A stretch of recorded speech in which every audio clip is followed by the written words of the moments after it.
நண்பர்களே அனைவருக்கும் வணக்கம். நம்ம இன்னைக்கு பார்க்க போற சம்பவத்தை பார்க்கறதுக்கு முன்னாடி உங்ககிட்ட ஒரு விஷயத்த சொல்லிடலாம் அப்படின்னு இருக்கிறேன். நம்மளுடைய புதிய அமானுஷ கதைகள் சேனலுக்கு வரக்கூடிய அனைத்து நபர்களுக்கும் என்னுடைய அன்பார்ந்த நன்றிகள். நம்மளுடைய புதிய அமானுஷ கதைகள் சேனலை நிறைய பேர் சப்ஸ்கிரைப் பண்ணாம வீடியோ பார்த்துட்டு இருக்கீங்க.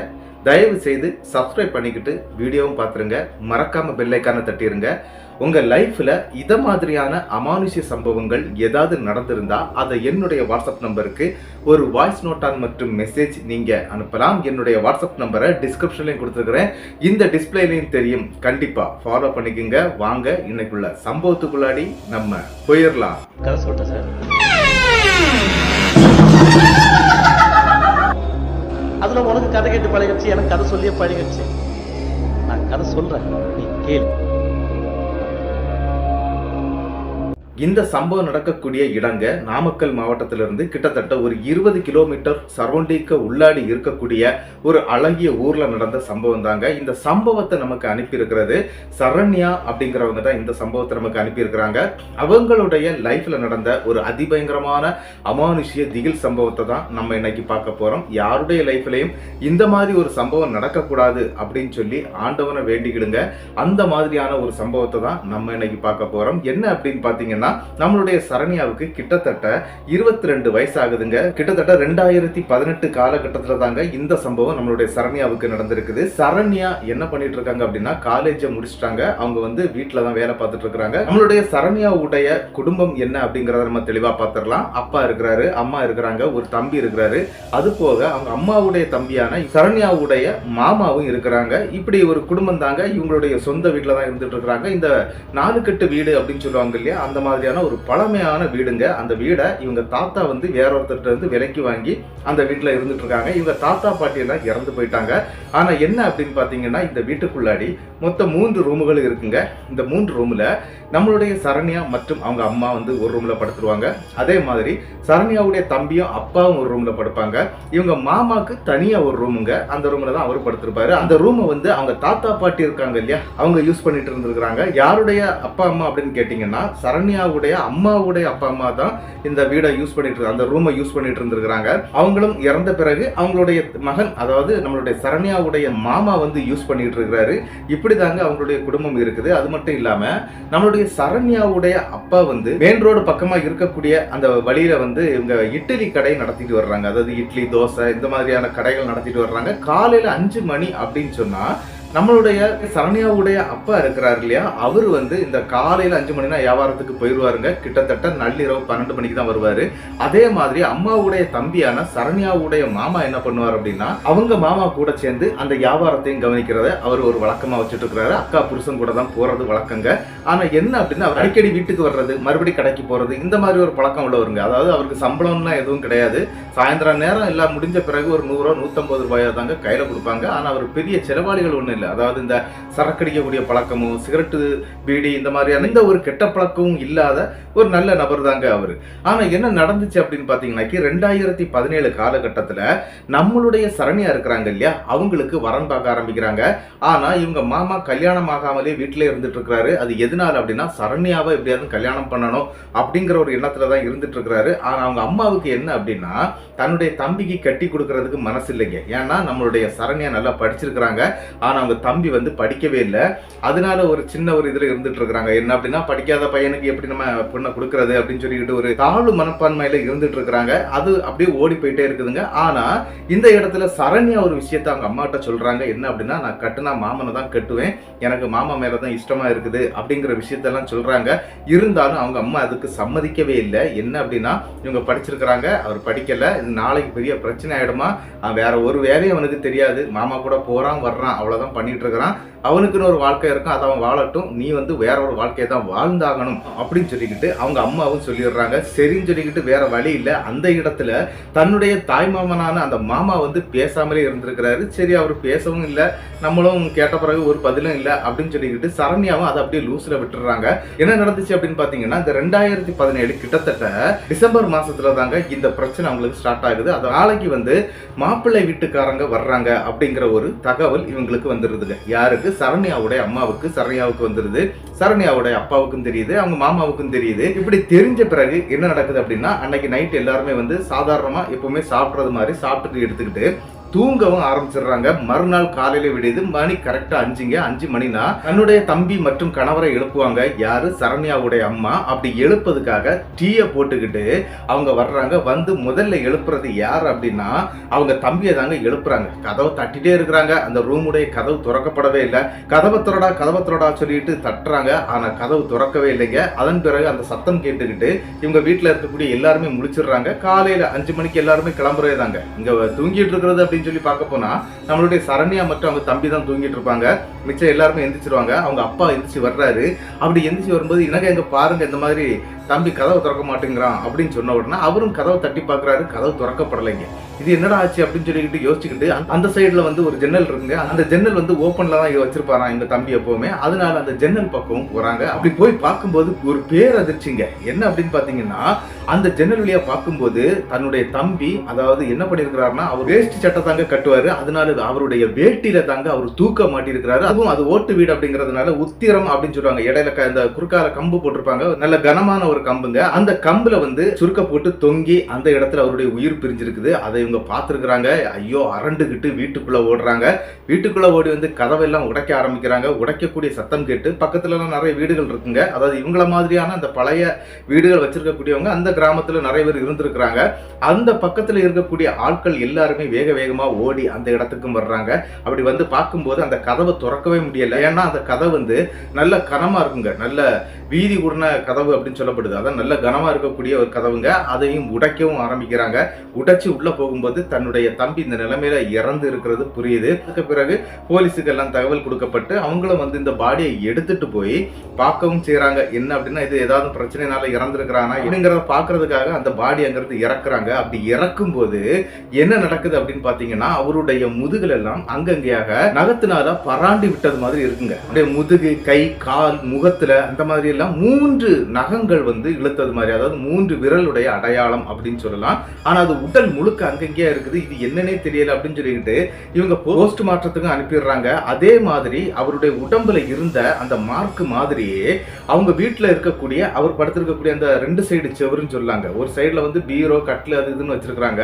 இன்னொரு சைடு வந்து இந்த வாசல் இருக்கக்கூடிய செவரு, இன்னொன்னு வெளிப்பக்க செவருங்க. இந்த ஜன்னல் இருக்கு பாத்தீங்களா அந்த செவருங்க. இந்த 2 செவர்ல இந்த வாசல் பக்கம் இருக்கக்கூடிய செவர்லயும் அதன் பிறகு இந்த ஜன்னல் இருக்கக்கூடிய செவர்லயும் வந்து இந்த நகை பாந்தல்கள் அங்கங்கேயா இருக்கிறதையும் இவங்க பார்த்திருக்கிறாங்க.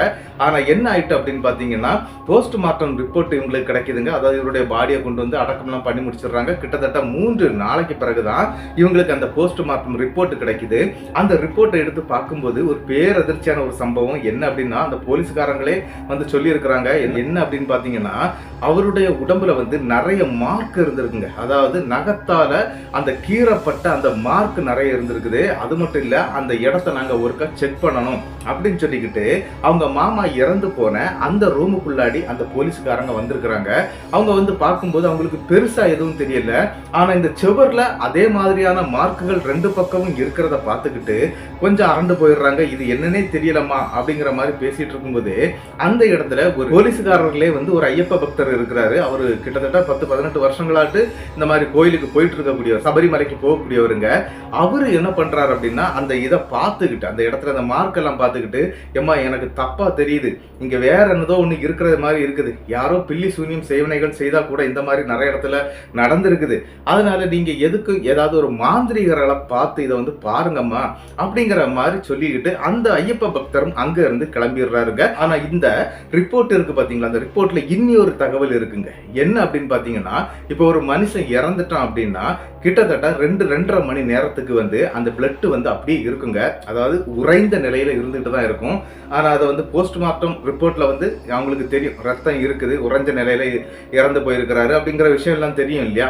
ஆனா இவருடைய பாடியை போஸ்ட்மார்ட்டம் பண்ணும்போது இவருடைய பாடிக்குள்ள அந்த ரத்தமே இல்லைங்க. ஒரு சொட்டு ரத்தம் ஒரு இடத்துலயுமே இல்லை அப்படிங்கிறது மாதிரி தான் அந்த இடத்துல டாக்டர் ரிப்போர்ட் பண்ணியிருக்கிறாரு. இதையும் அந்த போலீஸ்காரங்க சொல்லி இருக்கிறாங்க. ஏதோ பிரச்சனை இருக்குமா நீங்க பாத்துக்கிடுங்கன்னு சொல்லி சொல்லிக்கிட்டு அவங்களும் கிளம்பிடுறாங்க. அதன் பிறகு என்ன நடக்குதுன்னா கிட்டத்தட்ட 3 மாத காலங்கள் அப்படியே ஓடி போயிருங்க. எந்த பிரச்சனையும் இல்ல. ஆனா இவங்க மாமா தங்கிட்டு இருந்த ரூம் ஆல்ரெடி அவங்க தாத்தா பாட்டி தங்கிட்டு இருந்த ரூம் அப்படிங்கிறதுனால அந்த ரூமை வந்து பூட்டியே வச்சிருக்காங்க. எப்பமாவது உள்ள போய் அந்த ரூமை வந்து கிளீன் பண்ணிட்டு வருவாங்க. இதுதான் அவங்க செய்யக்கூடிய வேலை. மற்ற மாதிரி அந்த ரூம் ஃபுல்லாவே க்ளோஸா தான் இருக்குங்க. ஆனா என்ன நடந்துச்சு அப்படின்னு பாத்தீங்கன்னா திடீர்னு அவங்க அப்பா கோவிந்தராஜ் இருக்கிறார் இல்லையா, அதாவது நம்மளுடைய சரண்யாவுடைய அப்பா பேர் வந்து கோவிந்தராஜுங்க. இட்லி கடையில வேலை பார்த்துட்டு இருக்கும்போது அதாவது ஒரு பட்ட பகல் ஒரு 12 மணிக்கு மயக்கம் போட்டு கீழே விழுந்துடுறாருங்க. அவர் கீழே விழுந்த உடனே அவர் பக்கத்துல இருக்கக்கூடிய ஹாஸ்பிட்டல்ல அங்க இருந்த நபர்கள் தாங்க எடுத்துட்டு போய் சேர்த்திருக்காங்க. அப்படி சேர்த்த பிறகு இவங்களுக்கு தகவல் வருது. இந்த தகவல் கிடைச்ச உடனே இவங்க என்ன பண்றாங்க அப்படின்னா சரி நம்ம ஹாஸ்பிட்டல் போய் பாத்திரலாம்னு சொல்லிக்கிட்டு இவங்க அக்கா தம்பி அம்மா இவங்க 3 பேருமே அங்க ஓடுறாங்க. இவருடைய மாமா தான் இறந்து போயிட்டார் இல்லையா, அப்படி இவங்க அக்கா தம்பி 3 பேரும் அங்க போன பிறகு என்ன நடக்குது அப்படின்னு பாத்தீங்கன்னா ஹாஸ்பிட்டல்ல அவருக்கு தீவிர சிகிச்சை தேவைப்படுதுங்க. அதாவது அவருடைய ஹார்ட்ல வந்து ஏதோ ஒரு பெரிய ப்ராப்ளமா இருக்குது, அதுக்காக சிகிச்சை தேவைப்படுது அப்படின்னு சொல்லிக்கிட்டு கிட்டத்தட்ட 3-4 நாட்கள் வந்து இவங்க அங்கே தங்கக்கூடிய ஒரு நிலைமையும் ஏற்படுது. அது மட்டும் இல்ல இவங்க கிட்ட இருக்கக்கூடிய இந்த பொன் பொருள் பண்டம் எல்லாத்தையுமே வித்துதாங்க அந்த இடத்துல அவங்க அப்பாவை காப்பாற்றக்கூடிய முயற்சியில ஈடுபட்டு இருக்காங்க அப்படின்னு சொல்லலாங்க.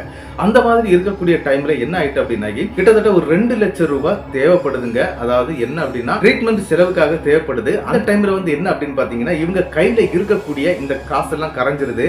ஆனா இன்னொரு விஷயம் இருக்குங்க. என்ன அப்படின்னா இவங்க மாமாவுடைய சில தங்க நகைகள் வந்து அவங்க வீட்டுக்குள்ள அதாவது அவங்க மாமாவுடைய ரூம்ல இருக்கக்கூடிய பீரோல பதுக்கி வச்சிருக்காங்க. அது ஒரு கிட்டத்தட்ட ஒரு 5 பவுன் நகையை போய் எடுத்துட்டு வந்துடலாம், அதை எப்படியாவது அடகு வச்சு நம்மளுடைய கணவரை காப்பாத்திரலாம் அப்படிங்கிற ஒரு எண்ணத்துக்கு நம்மளுடைய சரண்யாவுடைய அம்மா வந்துடுறாங்க. சரின்னு சொல்லிக்கிட்டு தன்னுடைய மகனை கூப்பிட்டுக்கிட்டு, அதாவது மகனுக்கு பைக் இருக்குதுங்க, அந்த பைக்கில் தாங்க வீட்டுக்கு வந்து சேர்றாங்க. வீட்டுக்கு வந்த அவங்க அம்மா என்ன பண்றாங்க அப்படின்னா வேக வேகமா கதவை ஓபன் பண்ணிட்டு நேரா உள்ள போயிடுறாங்க. அதுவும் அவங்க மாமா ரூமுக்குள்ள தான் போறாங்க. அப்படி போன அவங்க அம்மா வந்து அங்க ஒரு பீரோ இருக்குங்க. அதாவது ஒரு கண்ணாடி போட்ட ஒரு பீரோ தாங்க. ஒரு சைடு ஃபுல்லாவே கண்ணாடியா இருக்கும், மறு சைடு டோர் இருக்குங்க. அந்த டோரை வந்து ஓபன் பண்றாங்க. ஓபன் பண்ணிக்கிட்டு இந்த ஜுவல்ஸை எடுக்கிறாங்க. எடுத்துக்கிட்டு திடீர்னு அவங்க எதை பார்த்து பயந்தாங்க அப்படின்னு தெரியல. வெளிப்பக்கத்துல தன்னுடைய மகன் அதாவது சரண்யாவுடைய தம்பி வந்து மொபைல்ல ஏதோ நோண்டிட்டு இருக்கும் போது திடீர்னு ஒரு பயங்கரமான கத்தக்கூடிய சத்தம் வீட்டுக்குள்ள இருந்து வருது. இந்த சத்தம் கேட்ட உடனே நம்மளுடைய சரண்யாவுடைய தம்பி என்ன பண்றாரு அப்படின்னா வேக வேகமா வீட்டுக்குள்ள ஓடுறாருங்க. வீட்டுக்குள்ள போய் பார்க்கும்போது அவங்க அம்மா அந்த பீரோக்கு முன்னாடியே மயக்கம் போட்டு கீழே விழுந்து கிடக்குறாங்க. என்னமா ஆச்சு அப்படின்னு சொல்லிக்கிட்டு அவங்க தண்ணீர் தெளிச்சு எழுப்பி கேட்கவும் செய்யறாருங்க சரண்யாவுடைய தம்பி. அப்படி சரண்யாவுடைய தம்பி கேட்கும் போது என்ன நடந்துச்சு அப்படின்னா அவங்க எதையுமே சொல்லலைங்க. ஒண்ணு இல்லப்பா, திடீர்னு எதையோ பார்த்து பயந்துட்டேன், அப்படி மயக்கம் போட்டு கீழே விழுந்துட்டேன் அப்படிங்கறது மாதிரி எல்லாம் சொல்றாங்க. அப்பவும் கூட ஒரு விஷயத்த அவங்க தம்பி கவனிச்சிருக்கிறாரு. என்ன அப்படின்னா அவங்க அம்மாவுடைய அந்த கை இருக்கு பாத்தீங்களா, அந்த கையில வந்து ஒரு 3 நகைக்கீரல்கள் இருக்கிறத அவங்க பாக்குறாங்க. இருந்தாலும் அது இந்த இடத்துல விழுந்ததுனால ஏதாவது ஸ்கிராட்ச் ஆயிருக்கும் அப்படிங்கிற மாதிரி நினைச்சுக்கிட்டு அவங்க அம்மாவை வெளியே கூட்டிட்டு வந்துடுறாங்க. அவங்க அம்மா வேக வேகமா அந்த கதை வந்து லாக் பண்ணிடுறாங்க. அந்த ஜுவல்ஸையும் எடுத்துட்டு வந்துடுறாங்க. அது அடகு கடையில வச்சு காசும் வாங்கி அந்த நபர் அதாவது நம்மளுடைய கோவிந்தராஜை வந்து காப்பாற்றவும் செய்யறாங்க. கிட்டத்தட்ட 1 வார காலங்கள் வந்து இவங்க ஹாஸ்பிட்டல்லே தாங்க இருந்திருக்கிறாங்க. வீட்டுக்கு இந்த பசங்களை கூட விடல. எது எடுக்கதா இருந்தாலும் அவங்க அம்மா மட்டும் போய் தாங்க எடுத்துட்டு வந்துட்டு இருந்திருக்காங்க. அப்படியே கூட கூட்டிட்டு போனாலும் பிள்ளைகளை வெளியே விட்டுக்கிட்டு அவங்க போய் தாங்க எடுத்துட்டு வந்திருக்காங்க. ஏமா வீட்டுக்குள்ள போக விட மாட்டேங்கிற அப்படிங்கிற மாதிரி சரண்யா கேட்டிருக்கிறாங்க. அது மட்டும் இல்லாம சரண்யாவுடைய தம்பியும் கேட்டிருக்கிறாங்க. அதெல்லாம் 2வது பாத்துக்கலாம்டா, வந்துருடா அப்படின்னு சொல்லிக்கிட்டு கூட்டிட்டு வர்றதாங்க வழக்கம். ஏதாவது துணிமணி எடுத்துட்டு வருவாங்க. கிட்டத்தட்ட 15 நாள் கழிச்சு தாங்க கோவிந்தராஜ் ரிலீஸ் ஆகுறாரு. அதாவது ஹாஸ்பிட்டல் இருந்தே வெளியே வர்றாரு. அவருடைய இட்லி கடை வியாபாரம் எல்லாம் கொஞ்சம் படுத்துருச்சு அப்படின்னு சொல்லலாம். என்ன அப்படின்னா ஒரு 15 நாள் அந்த இடத்துல கடை போடாததுனால ரெகுலரா வரக்கூடிய கஸ்டமர்கள் யாரும் வரலைங்க. ஆனாலும் அவங்க அப்பா வந்து அந்த இடத்துல வேலைக்கு போக முடியல. இவங்க தான் கஷ்டப்பட வேண்டிய ஒரு நிலைமையும் ஏற்படுது. அந்த நேரத்தில் என்ன நடக்குது அப்படின்னு பார்த்தீங்கன்னா இட்லி கடை எப்படியாவது டெவலப் பண்ணிடணும் அப்படிங்கிற ஒரு எண்ணம் தாங்க அவங்க மனசுக்குள்ள இருக்குது. இவங்க அப்பாவை வீட்டில் கொண்டு வச்சு பார்த்துட்டு இருக்கிறாங்க. அதே மாதிரி அவங்க அம்மா என்ன பண்றாங்க அப்படின்னா இவங்க அப்பாவுடைய வேலையான அந்த இட்லி கடையை எடுத்து நடத்திடலாம் அப்படின்னு சொல்லிக்கிட்டு அவங்களுக்கு இட்லி கடைக்கு வியாபாரத்துக்கு போக ஆரம்பிக்கிறாங்க. கிட்டத்தட்ட ஒரு 10 நாட்கள் எந்த பிரச்சனையும் இல்லாம போயிட்டு இருக்குது. அவங்க தம்பியும் காலேஜ் படிச்சுட்டு இருக்கிறாரு. அதே மாதிரி அவங்க அப்பா வந்து படுத்த படுக்கையில தாங்க இருப்பாரு, எந்திப்பாரு இருப்பாரு, இந்த மாதிரி தான் இருந்துட்டு இருக்கிறாரு. ஆனா அன்னைக்கு காலையில் என்ன நடக்கு அப்படின்னா சரண்யா வீட்டுல இருக்கிறதுனால சரண்யா அவருக்கு தேவையான சாப்பிட வச்சு மாத்திரைகள்லாம் கொடுத்து அவரை படுக்கவும் வச்சிடுறாங்க. படுக்க வச்சுக்கிட்டு இவங்க கிச்சன்ல வேலை பார்த்துக்கிட்டே இருக்கிறாங்க. அதுவும் மத்தியானம் ஒரு 12 மணி இருக்குங்க. அந்த நேரத்துக்கு தான் அவங்க கிச்சன்ல வேலை பார்த்துட்டு இருக்கிறாங்க. அப்படி கிச்சன்ல வேலை பார்க்கும்போது ஒரு அதிபயங்கரமான சம்பவம் சம்பவம் நம்மளுடைய சரண்யாவுக்கு நடக்குது. என்ன அப்படின்னா, சரண்யா வந்து சமைச்சுக்கிட்டு இருக்கிறாங்க. அவங்க அந்த ஸ்லாப்னு சொல்லுவாங்க, கிச்சன் ஸ்லாப் இருக்கும் பார்த்தீங்களா, அடுப்பு அதில் தான் வச்சிருப்பாங்க. அதில் நின்றுக்கிட்டே சமைச்சிட்டு இருக்கிறாங்க. அடிக்கடி, அதாவது தன்னுடைய மாமாவை இவங்க லவ் பண்ணிட்டு இருந்தாங்க, மாமாவும் இவங்களை லவ் பண்ணிட்டு இருந்தாங்க இல்லையா, அந்த மாதிரி இருக்கக்கூடிய காலகட்டத்தில் இந்த மாதிரி தனியாக எப்போமாவது சரண்யா மாட்டினாங்க அப்படின்னா, இந்த மாமா அப்படிங்கிறவர் இந்த பொண்ணுக்கிட்ட தப்பாக நடக்கிறது வழக்கமாக இருந்திருக்குது. அது மட்டும் இல்லாமல் இந்த பொண்ணை வந்து பின்பக்கத்தோட கட்டி பிடிக்கிறது ஒரு வழக்கமாக வச்சிருப்பாரு. அதே மாதிரியான ஒரு உணர்வு வந்து நம்மளுடைய சரண்யாவுக்கு ஏற்படுது. என்ன அப்படின்னா, இவங்க கிச்சனில் வேலை பார்த்துட்டே இருக்கிறாங்க. திடீர்னு பின்னால இருந்து யாரோ கட்டி பிடிக்கிறாங்க.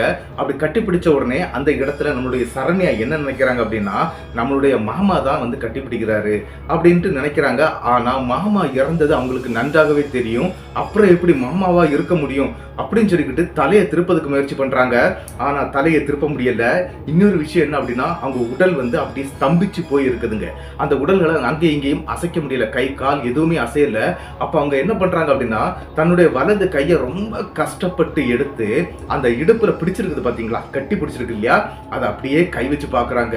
அந்த கையில வந்து 3 விரல்கள் தாங்க இருந்திருக்குது. அதாவது வலது கையில 3 விரல், இடது கையில 3 விரல் இருந்திருக்குது. அது மட்டும் இல்லாம ரொம்ப அனல் காத்து இந்த முதுகு பக்கத்துல வீசிக்கிட்டே இருக்குங்க. அதாவது மூச்சு விடும்போது அந்த அனல் காத்து வரும் பாத்தீங்களா, அந்த மாதிரியான அனல் காற்று முதுகு பக்கத்துல அப்படியே சூடா வருதுங்க. இதை அவங்க பாக்குறாங்க. ஆனா திரும்ப முடியல, அவங்களால கண்ணை கூட அசைக்க முடியலைங்க. ரொம்ப கஷ்டப்படுறாங்க, கத்த முடியல. அந்த இடத்துல பயத்தின் உச்சத்துக்கு போறாங்க நம்மளுடைய சரண்யாங்க. சரண்யா கிட்ட அதே இடத்துல அதே மாடுலேஷன்ல தப்பாவும் நடந்துக்கிடுதுங்க. நிக்கக்கூடிய அந்த உருவங்க. ஆனா இவங்களுக்கு என்ன எப்படி பண்ணணும் அப்படிங்கிறது தெரியல. ஆனா அவங்களால கத்தவே முடியல. அந்த இடத்துல நம்மளுடைய சரண்யா கிட்ட அது தப்பா நடந்துகிட்டு அங்க இருந்து போயிருதுங்க. இதனால நம்மளுடைய சரண்யா மாதவிடாய் பிரச்சனை ஏற்பட்டு அந்த இடத்துல வயிறு வலியில பயங்கரமா துடிக்கிறாங்க. இது நடந்துகிட்டே இருக்கும்போது தாங்க இன்னொரு சம்பவம் நடக்குது. என்ன அப்படின்னா, அவங்க அம்மா இருக்கிறாங்க இல்லையா, நம்மளுடைய சரண்யாவுடைய அம்மா இருக்கிறாங்க இல்லையா, அவங்க தம்பியோட சேர்ந்து வீட்டுக்கு திடீர்னு வந்திருக்கிறாங்க. அப்படி நேர வேக வேகமா வீட்டுக்குள்ள வரும்போது ஒரு சம்பவத்தை பாக்குறாங்க. அவங்க திடீர்னு வந்த ஒரு காரணம் இருக்குங்க. என்ன அப்படின்னா, இட்லி கடையில இருந்த அந்த கேஸ் தீர்ந்து போச்சுது. கேஸ் வந்து உடனே புக் பண்ணி கிடைச்சிடாது இல்லையா, அதனால என்ன பண்றாங்க அப்படின்னா, வீட்டுல இருக்கக்கூடிய கேஸ் குட்டியை எடுத்துட்டு போறதுக்காக தாங்க வந்திருக்கிறாங்க. அப்படி அந்த கேஸ் குட்டியை எடுக்க வந்த இடத்துல தான் இந்த சம்பவத்தை பாக்குறாங்க. என்ன அப்படின்னா, அந்த கிச்சனுக்கு உள்ளாடி நம்மளுடைய சரண்யா ரத்த வெள்ளத்துல கிடந்திருக்காங்க. பார்த்ததுமே இவங்க அரண்டுறாங்க. என்னடி ஆச்சு அப்படின்னு சொல்லிக்கிட்டு கதறாங்க. ஆனா சரண்யாவுக்கு சுய நினைவே இல்லைங்க. தண்ணீர் தெளிக்கப்பட்டு சரண்யாவை மெல்ல மெல்லமா எழுப்புறாங்க. பக்கத்துல இருக்கக்கூடிய பாத்ரூம் கூட்டிட்டு போய் அவங்கள குளிப்பாட்டுறாங்க. குளிப்பாட்டி முடிச்சு அதுக்கு பிறகு பார்க்கும்போது சரண்யாவுடைய கைகள்ல அங்கங்கேயாட்டு இந்த 3 நகைக்கீரல்கள் இருக்குது, முதுகுல இருக்குது, நெஞ்சில இருக்குது. ரொம்ப காந்தல், அதாவது அந்த தீப்பட்டு காந்தம் பார்த்துருக்கீங்களா, எரியும் இல்லையா, அந்த மாதிரி பயங்கரமா எரியுதுங்க. இதையெல்லாம் பார்த்து அழ ஆரம்பிச்சிட்டாங்க சரண்யா. என்ன நடந்துச்சு அப்படிங்கிறத வந்து அப்படியே சொல்லிடுறாங்க.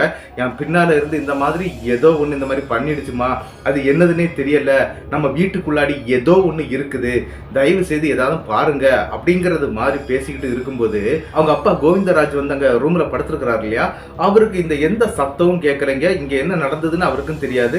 அவர் அங்க படுத்த படுக்கையா இருக்கிறாரு. அந்த நேரத்துக்கு என்ன பண்றாங்க அப்படின்னா, எட்டி பாக்குறாங்க அவங்க அம்மா. ஏன்னா அவரை வந்து தூக்கத்துல எழுப்பக்கூடாது அப்படின்னு சொல்லி டாக்டர் சொல்லி இருக்கிறாங்க. அப்படி பார்க்கும்போது அவர் நன்றாக தூங்கிட்டு இருக்கிறாங்க. சரி, நம்ம இதை இப்படியே விடக்கூடாது அப்படின்னு சொல்லிக்கிட்டு நம்மளுடைய சரண்யாவை என்ன பண்றாங்க அப்படின்னா, வேகமாட்டு ஹாஸ்பிட்டல் கொண்டு போறாங்க. ஹாஸ்பிட்டல்ல போய் அவங்களுக்கு 2 தையலும் போடப்பட்டிருக்குது. ஆனா அவங்க வந்து தப்பா கேட்டிருக்காங்க. என்ன அப்படின்னா, டாக்டர்ஸ் எல்லாம் கேட்டிருக்காங்க, இது வந்து எப்படி நடந்துச்சு, என்ன நடந்துச்சு அப்படின்னு சொல்லிட்டு கேட்கும்போது இவங்க என்னெல்லாமோ சொல்லி சமாளிச்சுட்டாங்க. இருந்தாலும் அந்த இடத்துல அவங்க அம்மா ஒரு வேலை பார்க்குறாங்க. என்ன அப்படின்னா, இதை இப்படியே விட்டுருந்தா சரியாகாது அப்படிங்கிற ஒரு பிளான்ல அவங்க அம்மா தம்பி அங்க நிப்பாட்டிக்கிட்டு அங்க இருந்து ஒரு ஆட்டோ எடுத்துட்டு இவங்க ஊருக்குள்ள இந்த திருநங்கை அப்படின்னு சொல்லக்கூடிய சில சாமிமார்கள் இருக்கிறாங்க. அதாவது திருநங்கை தான் அவங்க, ஆனா சாமிகள் அப்படின்னு சொல்றாங்க. அந்த மாதிரி இருக்கக்கூடிய ஒரு பொண்ணை போய் பாக்குறாங்க. அவங்க வந்து என்ன பண்றாங்க அப்படின்னா, இந்த பத்ரகாளி அம்மனை வந்து பூஜை பண்ணி வழிபாடுகள் எல்லாம் பண்ணிட்டு இருக்கக்கூடிய ஒரு பெண்ணா தாங்க இருக்கிறாங்க. அவங்க என்ன பண்றாங்க அப்படின்னா, அதாவது திருநங்கை, அவங்க கிட்ட நம்மளுடைய சரண்யாவுடைய அம்மா போய் விஷயத்த சொல்றாங்க. இந்த மாதிரி என் வீட்டுக்குள்ள நடந்துருச்சு, அது என்னதுன்னு பார்த்து அதை எனக்கு விரட்டிதாங்க அப்படிங்கிற மாதிரி மல்லு கட்ட ஆரம்பிச்சிட்டாங்க.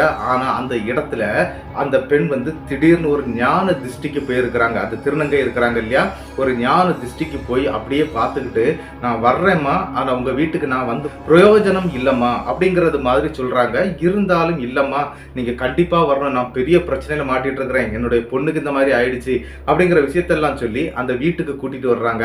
வீட்டு வாசல் வரைக்கும் வந்த அந்த திருநங்கையான அந்த சாமியார் என்ன பண்றாங்க அப்படின்னா, அந்த வாசல் அப்படி நின்னுகிட்டு, உன் வீட்டுக்குள்ள என்னால வர முடியாது, உன் வீட்டுக்குள்ளாடி ஒரு மரணம் நடந்திருக்குது அப்படின்னு சொல்றாங்க. இவங்க அம்மாவுக்கு வந்து அரண்டு போயிருது. என்ன மரணமா? யாருமே சாகலையே, என் ஹஸ்பண்ட் உள்ள படுத்திருக்கிறாரு, நீ முதல்ல அவரை போய் எழுப்பு அப்படின்னு சொல்லிக்கிட்டு அந்த திருநங்கை வீட்டு வாசல்ல நின்னுட்டாங்க. அதே மாதிரி இந்த இடத்துல சரண்யாவுடைய அம்மாவும் அவங்க அப்பாவை, அதாவது சரண்யாவுடைய அப்பாவை போய் எழுப்புறாங்க. அப்படி எழுப்பும் போது அந்த இடத்துல அப்படி எழுப்பதுக்கு முயற்சி பண்றாங்க. ஆனா அவர் எந்திக்கவே இல்லை. ஏன்டா இவர் இந்த மாதிரி படுத்த படுக்கையா இருக்கிறாரு அப்படின்னு சொல்லி நல்லா உலுப்பி பார்க்கும்போது அவர் இறந்துட்டாருங்க. அதாவது சரண்யாவுடைய அப்பாவுக்கு வந்து உயிர் பிரிஞ்சிருச்சு, அவருடைய பாடி தாங்க அங்க இருக்குது. இதை பார்த்த உடனே பயங்கரமா கத்தி அழ ஆரம்பிச்சிட்டாங்க. தன்னுடைய மகனுக்கும் கால் பண்ணி விஷயத்த சொல்லிட்டாங்க. அதன் பிறகு அவங்க பக்கத்துல இருக்கக்கூடிய நபர்கள், அதாவது இவங்களுக்கு தெரியப்படக்கூடிய நிறைய நபர்கள் இருக்கிறாங்க, அவங்க எல்லாருமே அந்த இடத்துக்கு வந்துடுறாங்க. இந்த வந்த திருநங்கை சாமியார் இருக்காங்க இல்லையா, அவங்க அங்க இல்லைங்க, அவங்க அங்க இருந்து கிளம்பி போயிட்டாங்க. சரி, இந்த பிரச்சனையெல்லாம் முடிஞ்ச பிறகு தானாகவே அவங்க நம்மளை தேடி வருவாங்க அப்படின்னு சொல்லிட்டு அவங்க போயிட்டாங்க. ஆனா என்ன நடக்குது அப்படின்னா, கிட்டத்தட்ட இவங்க அப்பாவுடைய அடக்கம்லாம் முடிஞ்சிருதுங்க. கிட்டத்தட்ட 16 நாளைக்கு பிறகு ஒரு சம்பவம் அந்த வீட்டுக்குள்ள அரங்கேறுதுங்க. அதுதாங்க அடுத்ததாட்டு நடந்த அதிபயங்கரமான சம்பவம் அப்படின்னு சொல்லலாம். என்ன அப்படின்னா, இவங்க அம்மா என்ன பண்றாங்க அப்படின்னா, இந்த வீட்டை வந்து அடிக்கடி கூட்டி பெருக்கக்கூடிய ஒரு வழக்கம் இருக்குது. அவங்க தம்பி தங்கி இருந்த அந்த ரூம், அதாவது தூக்கு மாட்டி இறந்தார் இல்லையா, அந்த ரூமை மட்டும் பெருக்கிறதே கிடையாதுங்க. சரின்னு சொல்லிக்கிட்டு இந்த 16வது நாள் முடிஞ்சிருது. அதன் பிறகு வீட்டை வந்து வெள்ளை அடிக்கணும், அதனால வீட்டை கூட்டி பெருக்கிட்டே இருக்கிறாங்க. புதுசா கொஞ்சம் பெயிண்டர்ஸை வந்து வீட்டுக்கு வர சொல்லி இருக்கிறாங்க. அதே மாதிரி அந்த பெயிண்டர், அதாவது வெள்ளை சுண்ணாம்புன்னு சொல்லுவாங்க, அந்த மாதிரி சுண்ணாம்பு அடிக்கக்கூடிய ஆட்களை தாங்க வீட்டுக்கு வர சொல்லி இருக்கிறாங்க. அந்த மாதிரி அந்த ஆட்களும் வர்றாங்க. கிட்டத்தட்ட ஒரு 4 பேர் வந்து வீட்டை பாக்குறாங்க. பார்த்த உடனே சரி நாங்க பெயிண்டிங் பண்ணி கொடுக்குறோம், வெள்ளை அடித்து கொடுக்குறோம் அப்படிங்கிற மாதிரி சொல்லிடுறாங்க. சரின்னு சொல்லிக்கிட்டு அவங்க வேலை பார்த்துக்கிட்டே இருக்கும்போது நம்மளுடைய சரண்யாவும் சரி, சரண்யாவுடைய அம்மாவும் சரி கிச்சன்ல வேலை பார்த்துட்டு இருப்பாங்க. அது மட்டும் இல்ல, இவங்க பகல் நேரத்துல அந்த இட்லி கடையை நடத்தி ஆகணும், அதாவது பகல்லே போய் ஆகணும். ஆனா இந்த வீடு வெள்ளை அடிக்கிறது இவங்க அப்பா இறந்து அந்த நாளோட சேர்த்து எல்லாம் முடிச்சுக்கிட்டு நம்ம கடையை ஓபன் பண்ணிடலாம் அப்படிங்கிற ஒரு எண்ணத்துல தாங்க இந்த வீட்டுல வேலை நடந்துகிட்டே இருக்குது. அதே டைம்ல சரண்யாவுடைய தம்பி இருக்கிறார் இல்லையா, அவர் வந்து காலேஜ் போயிட்டு இருக்கிறாரு. அதனால அவர் வீட்டுல இல்லைங்க. என்ன நடக்குது அப்படின்னு பாத்தீங்கன்னா, வீட்டுக்குள்ள அங்கேயாட்டு இந்த சாதனங்கள் எல்லாம் ஒதுக்கிக்கிட்டு அந்த வெள்ளை அடிக்க ஆரம்பிக்கிறாங்க. அதுல முதல்ல வெள்ளை அடிக்க சொல்லக்கூடிய ரூம் எது அப்படின்னு பாத்தீங்கன்னா, நம்மளுடைய சரண்யாவுடைய அந்த மாமா இருந்த அந்த ரூம் தாங்க. அந்த ரூமை தான் ஃபர்ஸ்ட் வெள்ளை அடிக்க சொல்றாங்க.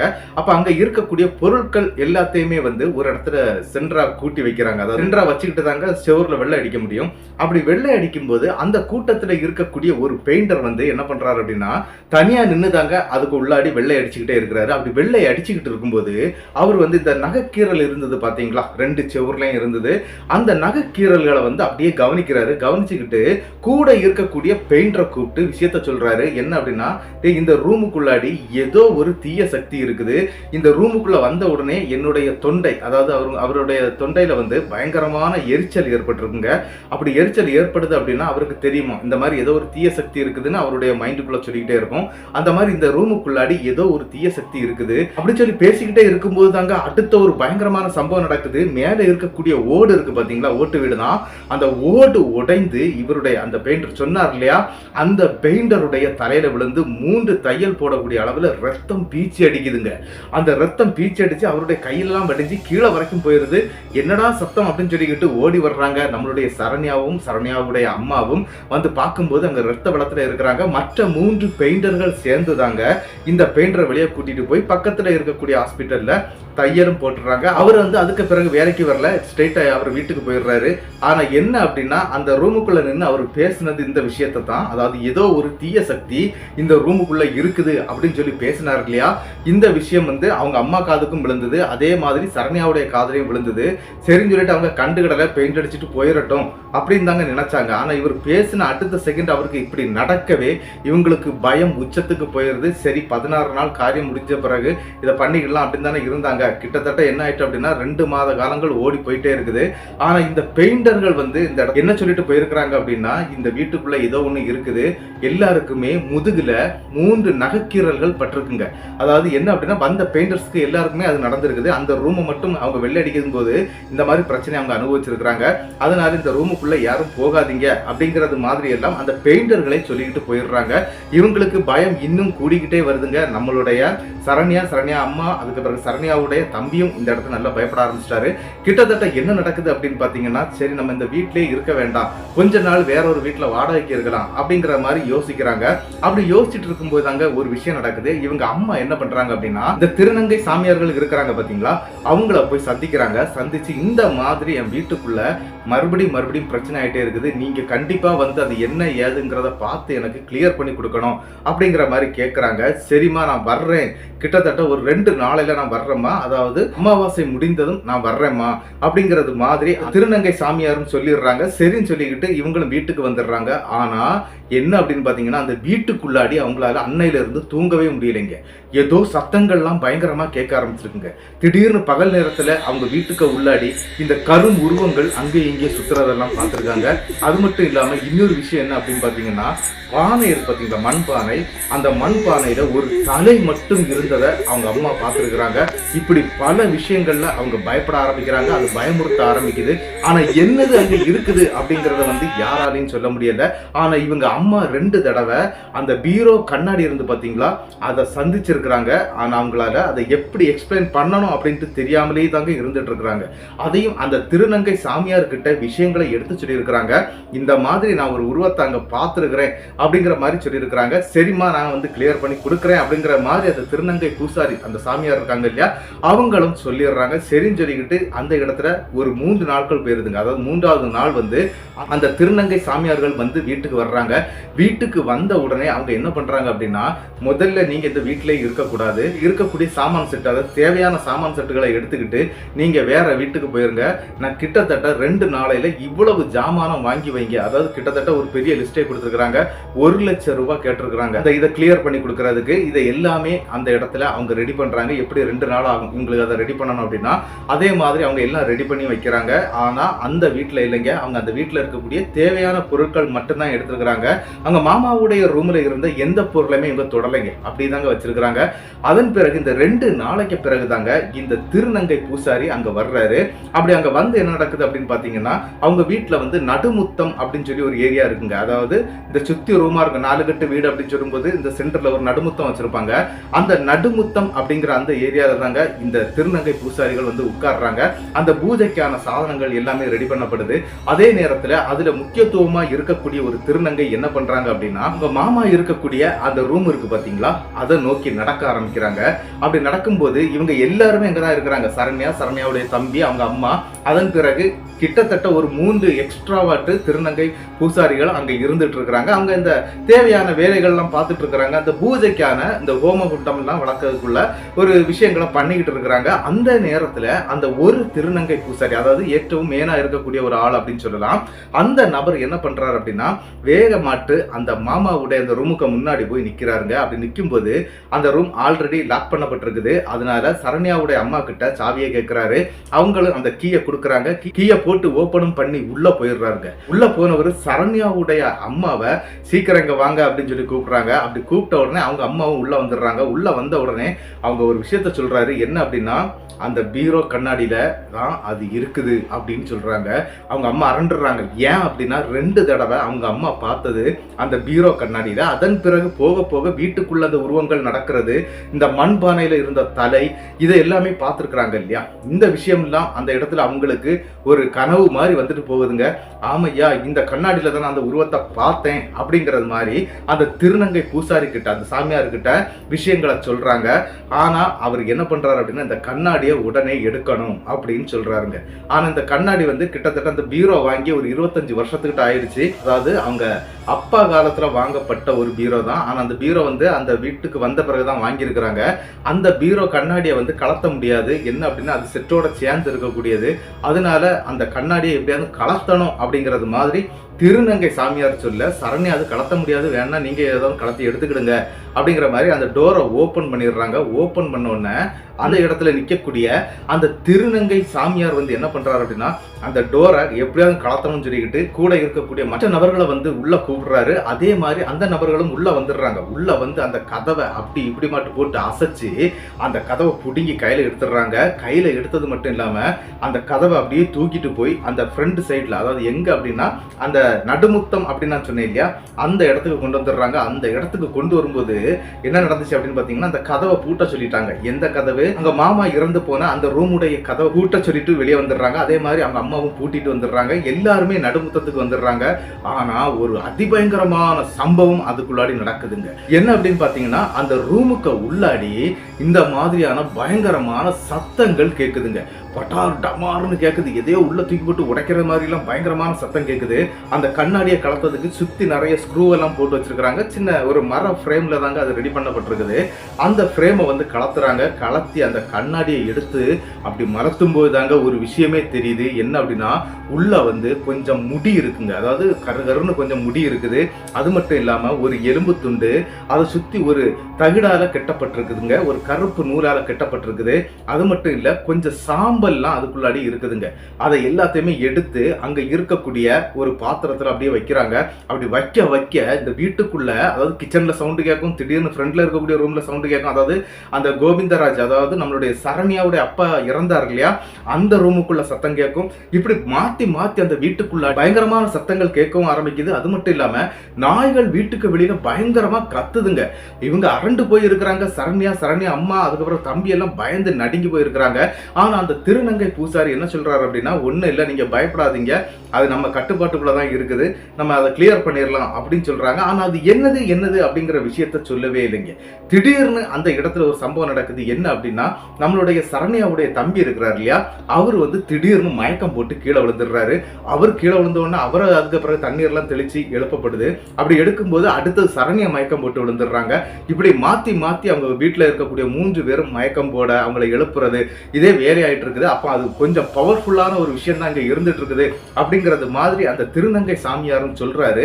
இருந்தாலும் அந்த இடத்துல சில பூஜைகள் பண்ணப்படுதுங்க. ஒரு பெரிய ஹோம குண்டம் வளர்த்துறாங்க. அதுல ஹோமத்துல வந்து என்ன நடக்குது அப்படின்னு பாத்தீங்கன்னா, இந்த பொருளை வந்து ஒவ்வொன்றா எடுத்து அந்த நெருப்புல போட ஆரம்பிக்கிறாங்க. கிட்டத்தட்ட நள்ளிரவு 2 மணிக்கு இந்த சம்பவம் அவங்க வீட்டுக்குள்ளாடி அரங்கேறிக்கிட்டு இருக்குது.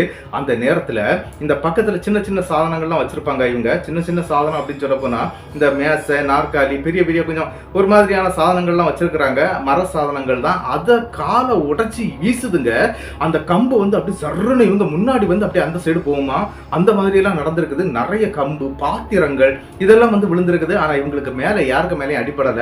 அந்த இடத்துல அவர் ஒரு பெரிய மந்திர கட்ட போட்டு வச்சிருக்கிறாரு இந்த திருநங்கை சாமியார். ஆனா என்ன நடக்குது அப்படின்னு பாத்தீங்கன்னா, அந்த இடத்துக்குள்ளாடி ஒரு பயங்கரமான ஒரு பிரளயமே ஏற்பட்டு அப்படியே அமைதியாகுது. அதன் பிறகு இவங்க வச்சிருந்த செய்வினை பில்லி சூனியமான அந்த பொருட்கள் இருக்கு பாத்தீங்களா, அதை எல்லாமே எடுத்து அந்த ஹோமகுண்டத்துல போட்டு எரிச்சிடுறாங்க. ஃபுல்லாவே எரிச்சு விட்டுறாங்க. அதன் பிறகு ஒரு பின் டிராப் சைலண்ட் ஆகுதுங்க அந்த வீடு. அதன் பிறகு என்ன நடக்குது அப்படின்னு பாத்தீங்கன்னா, நம்மளுடைய சரண்யா மற்றும் அவருடைய தம்பி, அவங்க அம்மா எல்லாருக்கும் ஒரு ஆக்சிஜனே வந்த மாதிரி இருக்குங்க. அதாவது புதுசா ஒரு புத்துணர்ச்சியாட்டு அந்த வீட்டுக்குள்ள இருக்கிறது மாதிரி அவங்களுக்கு தெரியுது. அப்பவுமே அவங்களுக்கு ஒரு விஷயம் புரிஞ்சிருது, அது இங்க இருந்து போயிடுச்சு, இல்லைன்னா அதை வந்து இவங்க எரிச்சிட்டாங்க, கொன்னுட்டாங்க, அந்த மாதிரி எல்லாம் அவங்க நினைச்சுக்கிட்டு சந்தோஷப்படுறாங்க. கிட்டத்தட்ட 3:30 மணிக்கு இந்த வேலைகள் அனைத்தையுமே செய்து முடிக்கப்படுதுங்க. அப்படி முடிக்கும் போது அந்த வேலையெல்லாம் முடிஞ்ச பிறகு காவு கொடுக்கணும் அப்படிங்கிற மாதிரி சொல்றாங்க. என்ன காவு அப்படின்னா, கோழியை வந்து அறுத்து காவு கொடுக்கணும் அப்படின்னு சொல்றாங்க. அந்த ஹோமகுண்டத்துல அணைச்சிடுறாங்க. அதே இடத்துல 2-3 கோழிகளை வந்து வெட்டி அந்த இடத்துல வந்து ரத்தத்தை ஊத்துறாங்க. ஊத்துறது மட்டும் இல்லைங்க, அங்க இருந்து சில பல சாதனங்களை எடுத்துக்கிட்டு இந்த மேனா இருக்கக்கூடிய அந்த திருநங்கை இருக்கிறாங்க இல்லையா, அவங்க வந்து என்ன பண்றாங்க அப்படின்னா, 2 நபர்களை கூட கூட்டிட்டு போறாங்க. ஒரு நபரை இங்க விட்டுட்டு போறாங்க.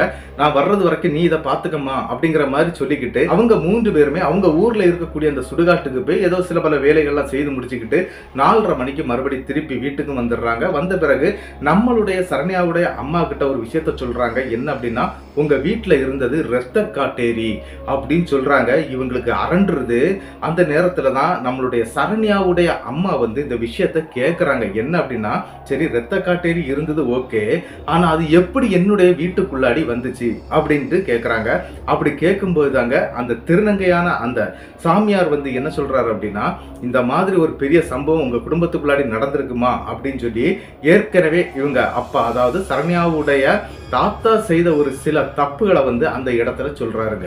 என்ன அப்படின்னா, தாத்தா வந்து ஒரு பயங்கரமான ஒரு சோம்பேறிங்க. அதாவது ஊருக்குள்ள இந்த சரக்கு அடிச்சுக்கிட்டு அப்படியே ஜாலியா சுத்திக்கிட்டு இருந்த ஒரு டைம்னு சொல்லலாங்க. அவங்களுக்கு கல்யாணம் ஆகிருது. கல்யாணம் ஆன பிறகும் அவர் ஃபுல்லா சரக்குலே தான் இருப்பாரு. இவங்க இருந்தது ஒரு ஓர குடிசை வீடு, அதுவும் புறம்போக்கு நிலத்துல இருந்திருக்கிறாங்க. அப்படி இருக்கக்கூடிய ஒரு காலகட்டத்துல இந்த தாத்தா என்ன பண்ணிருக்கிறாரு அப்படின்னா, அந்த ஊருக்குள்ள இருந்த ஒரு துர்மாந்திரிகருக்கு கூட நல்ல கம்பெனியாட்டு பேசி பழகிட்டு இருந்திருக்கிறாரு. அந்த நபர் இந்த தாத்தாவை வந்து அடிக்கடி கூட்டிட்டு போறது, நிறைய வேலைகள் பார்க்கறது, இப்படி எல்லாம் பண்ணிட்டு இருந்திருக்காங்க. ஒரு சிஷிய நாட்டை இந்த தாத்தா மாறி இருக்கிறாரு. ஆனா என்ன அப்படின்னா, அந்த நபர் செய்யக்கூடிய வேலை எல்லாமே இந்த பில்லி சூனியம் வைக்கிறது தாங்க அவருடைய வேலையே. ஆனா என்ன நடந்துச்சு அப்படின்னு பாத்தீங்கன்னா, சில விஷயங்களை வந்து இந்த பெரியவருக்கு அந்த நபர் எடுத்து சொல்லி இருக்கிறாரு. அதாவது நம்மளுடைய சரண்யாவுடைய தாத்தாவுக்கு அந்த மாந்திரிகர் கொடுத்திருக்கிறாரு. அதை அவர் படிக்கவும் ஆரம்பிச்சிருக்கிறாரு. படிச்சது மட்டும் இல்லாம அதுல சில பல விஷயங்களை அவர் ட்ரை பண்ணிருக்கிறாரு. அப்படி ட்ரை பண்ணல என்ன ஆச்சு அப்படின்னா, இவங்க இப்போ இருந்துட்டு இருக்கிறாங்க இல்லையா வீடு, அது இன்னொரு தலைக்கட்டுக்குள்ள ஒரு ஆளுக்குள்ள வீடுங்க. அப்படி இருக்கக்கூடிய அந்த நபர் வந்து சீட்டு விளையாடுறதுக்கு வருவாங்களாம். அவங்க வந்து ஒரு ஏரியாக்குள்ள இருந்து சீட்டு விளையாடுறது ஒரு வழக்கங்க. அப்படி அந்த சீட்டு விளையாடும் போது என்ன நடந்துச்சு அப்படின்னு பாத்தீங்கன்னா, இந்த தாத்தா இந்த மாதிரியான தில்லுமுள்ளு வேலையை பார்த்து அவங்க வந்து அந்த சொத்தை எழுதி வாங்கியிருக்கிறாரு அந்த பெரிய ஆளுகிட்ட இருந்து. அப்படி எழுதி வாங்குறதுக்கு அவர் என்ன பண்ணிருக்கிறாரு அப்படின்னா, இரத்த காட்டேரிய வந்து தங்கிட்ட வசியம் பண்ணிருக்கிறாரு. அவருக்கு உள்ளாடி அவர் வசியம் பண்ணி வச்சிருக்கிறாரு. அப்படி வசியம் பண்ணப்போ அந்த இரத்த காட்டேரிக்கு என்ன அப்படின்னு பாத்தீங்கன்னா, மாசத்துல ஒரு தடவை இவர் ரத்தம் கொடுக்கணுங்க. அப்படி ரத்தம் கொடுத்துட்டா அது எதுவுமே பண்ணாது, இவங்க குடும்பத்தை வந்து பாதுகாப்பாட்டு பார்த்துக்கிடும், அந்த மாதிரி நினைச்சுட்டாங்க. அவர் பண்ணிக்கிட்டே இருந்திருக்கிறாரு. அவருடைய லைஃப் வந்து மாற ஆரம்பிச்சிருக்குது. என்ன அப்படின்னா, அந்த சொத்து, அதாவது இவங்க இருக்கக்கூடிய அந்த வீட்டை வந்து ஒரு நபர் இருந்தார் அப்படின்னு நான் சொன்னேன் இல்லையா, அந்த உரிமையாளர் கிட்ட இருந்து அந்த வீடையே வாங்கிட்டாரு. அப்படி சீட்டு விளையாடி இருக்கிறாரு. அது இந்த இரத்த காட்டேரியின் மூலமாட்டு அதை அவர் செய்திருக்கிறாரு. அப்படி செய்தது மட்டும் இல்லாம அவருக்கு சொகுசா இருக்கிறதுக்காக பல ஜாமான்களை வாங்கும் போது கூட இந்த இரத்த காட்டேரியை வச்சுதாங்க வாங்க ஆரம்பிச்சிருக்கிறாரு. ஆனா என்ன ஆச்சுது அப்படின்னா, இரத்த காட்டேரி இவருடைய ரத்தத்தை குடிக்கிறதுக்கு பதிலாக இவருடைய மனைவி, அதாவது நம்மளுடைய சரண்யாவுடைய பாட்டியுடைய ரத்தத்தை குடிக்க ஆரம்பிச்சிருச்சு. அப்படி திடீர்னு அவங்களும் இறந்து போயிருக்கிறாங்க. அதன் பிறகு இவருடைய ரத்தத்தையும் குடிக்க ஆரம்பிச்சிருக்குது. ஆனா என்ன நடந்துச்சு அப்படின்னு பாத்தீங்கன்னா, வயசாகும் போது மனிதனுடைய ஆட்டம்லாம் அடங்கும் பாத்தீங்களா, அந்த மாதிரி இவருக்கு வயசாக அதுக்கு ரத்தம் கொடுக்க முடியல. அந்த நேரத்துல என்ன பண்ணிட்டாரு அப்படின்னா, இதை எப்படியாவது விலக்கிடணும் அப்படின்னு சொல்லிக்கிட்டு அவர் சில பல மாந்திரிக யுக்திகளை கையாண்டு இருக்கிறாரு. அப்படி கையாளும் போது சில தவறுகள் ஏற்பட்டு அந்த இடத்துல தாங்க இவர் இறந்தும் போயிருக்கிறாரு. ஆனா இது யாருக்குமே இந்த விஷயம் தெரியாது. ஆனா இந்த பொருட்கள் அனைத்தையுமே செட் பண்ணி அந்த பீரோக்குள்ள அந்த கண்ணாடிக்கு பின்னால வச்சிருந்தது இவங்க தாத்தா தான். ஆனா அவர் ஒரு பெரிய தப்பை இதை பண்ணிட்டு போயிருக்கிறாரு. அதன் பிறகு என்ன நடந்திருக்கு அப்படின்னு பாத்தீங்கன்னா, சரண்யாவுடைய மாமா வந்து எப்படி தூக்க மாட்டிட்டு இறந்தாரு அப்படிங்கிற கேள்வி நம்ம எல்லாருக்குமே இருக்கும். அதையும் நான் சொல்றேன். என்ன அப்படின்னு பாத்தீங்கன்னா, சரண்யாவுடைய மாமா வந்து, அதாவது அவருடைய அந்த தனி ரூம்ல தானே இருப்பாரு. அதுவும் இந்த இரத்த காட்டேரி எங்க இருக்குதோ அந்த ரூம்ல தான் இருந்துட்டு இருக்காரு.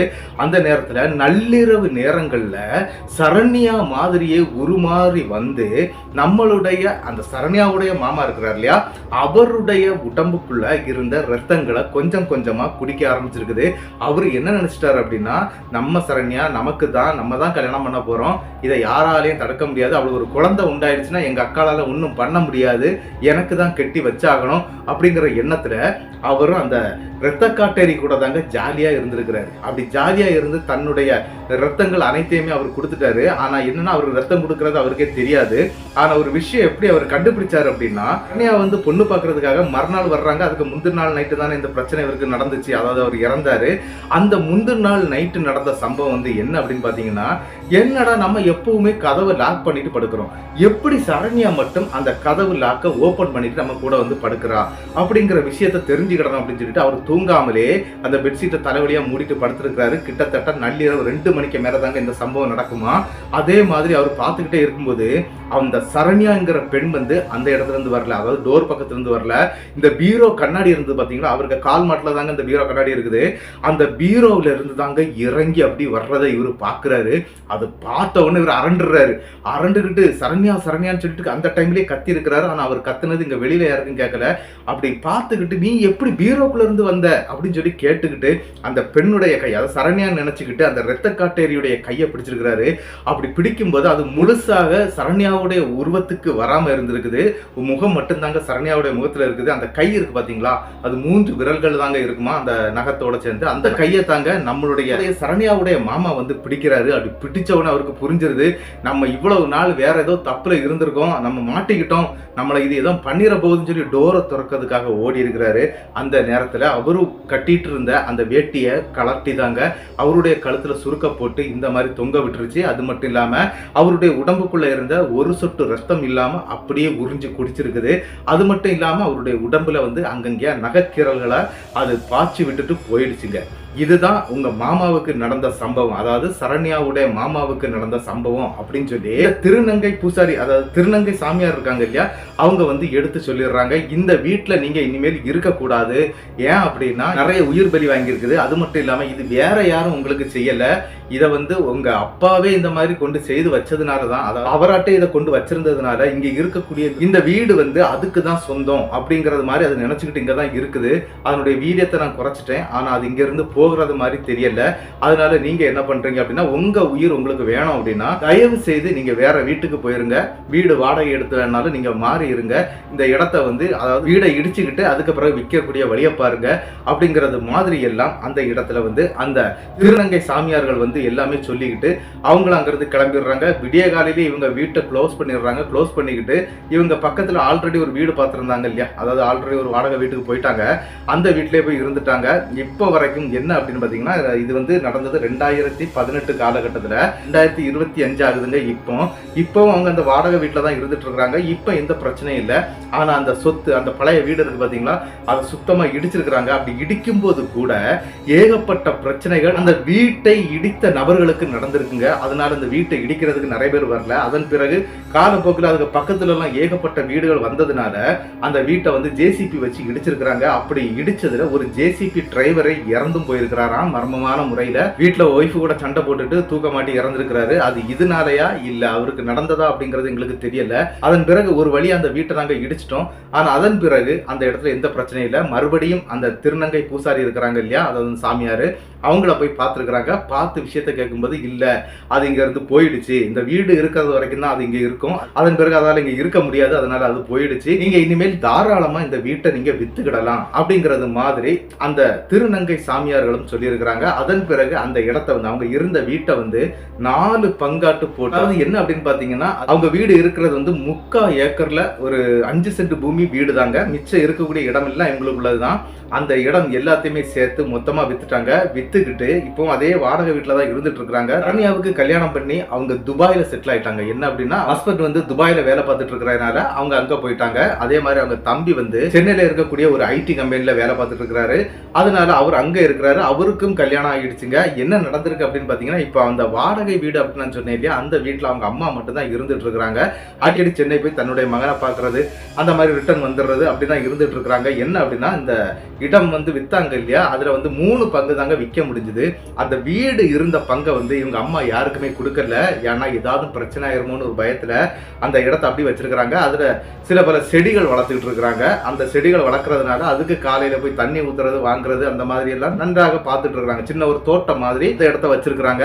அதனால இவங்க அந்த இடத்துல இருந்துட்டு இருக்காங்க. இப்ப 2025 அவங்க அங்கதான் இருக்கிறாங்க. அதன் பிறகு இவங்களுக்கு எந்த பிரச்சனையும் வரல. நம்மளுடைய சரண்யா இந்த சம்பவத்தை நமக்கு இப்படிதான் அனுப்பியிருந்தாங்க. கிட்டத்தட்ட இதை அனுப்பி ஒரு 5-6 மாசம் ஆயிடுச்சு. என்ன அப்படின்னா, நிறைய கதைகள் இருக்கிறதுனால ஒவ்வொன்றா தான் போட முடியும்.